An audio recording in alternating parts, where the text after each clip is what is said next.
শিক্ষিকাবৃন্দ এবং আমার প্রিয় বন্ধুরা, সবাইকে জানাই ৮০তম স্বাধীনতা দিবসে আন্তরিক নমস্কার ও শুভেচ্ছা।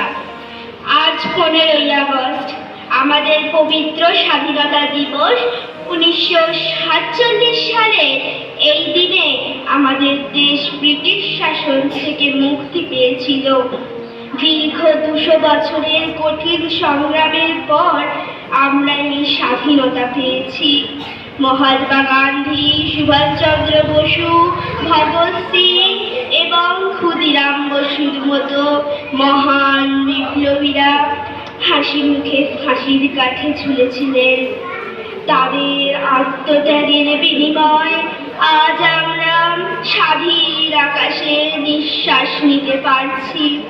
নতমস্তকে সেই বীর বিপ্লবী এবং স্বাধীনতা সংগ্রামীদের প্রণাম জানাই। আসুন আজকে এই দিনে আমরা সবাই প্রতিজ্ঞা করি যে আমাদের প্রিয় দেশ ভারতের নাম সারা বিশ্বে উজ্জ্বল করব। জয় হিন্দ, ভারত মাতা কি জয়। নমস্কার।